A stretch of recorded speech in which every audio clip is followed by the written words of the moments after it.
الله أكبر الله أكبر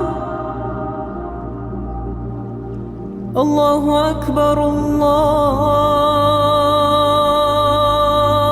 أكبر اللہ اکبر، اللہ سب سے بڑا ہے۔ یہ ایسا کلمہ ہے جس کا پڑھنا باعث ثواب ہے، اجر ملتا ہے، اور ہم اپنی زندگی میں سب سے زیادہ اس کلمے کو سنتے ہیں اور پڑھتے ہیں۔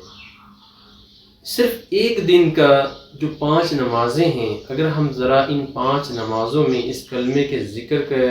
حوالے سے غور کریں تو تقریباً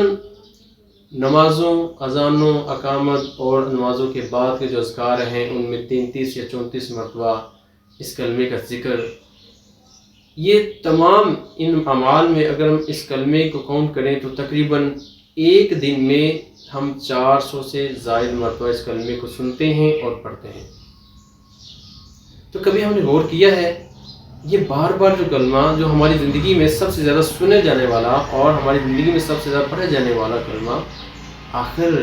یہ ہم میں کیا تبدیلی پیدا کرنا چاہتا ہے؟ یہ ہم سے کیا چاہتا ہے؟ بنیادی طور پر اس کلمے کے اندر اللہ تعالیٰ کی عظمت اور کبریائی کا احساس موجود ہے۔ اگر ہم اپنے اندر اپنی عقل، فکر اور سوچ میں اللہ تعالیٰ کی عظمت اور اس کی کبریائی کا احساس پیدا کر لیں تو گویا ہماری زندگی میں ایک مثبت بھونچال آ سکتا ہے۔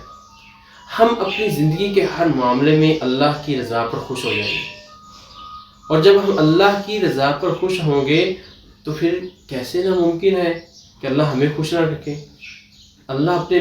بندوں کے جو معاملات ہیں، ان کی جو رضا ہے، ان کی جو خواہشات ہیں، اللہ ان کو پورا نہ کرے۔ جب انسان ہر معاملے میں اللہ کی رضا پر خوش ہوتا ہے تو پھر اللہ تعالیٰ اپنے بندے کی رضا کو پورا فرماتے ہیں۔ وقت کے ساتھ ساتھ اس کی جتنی بھی ضروریات ہیں، اس کے جتنے بھی معاملات ہیں وہ درست فرماتے ہیں،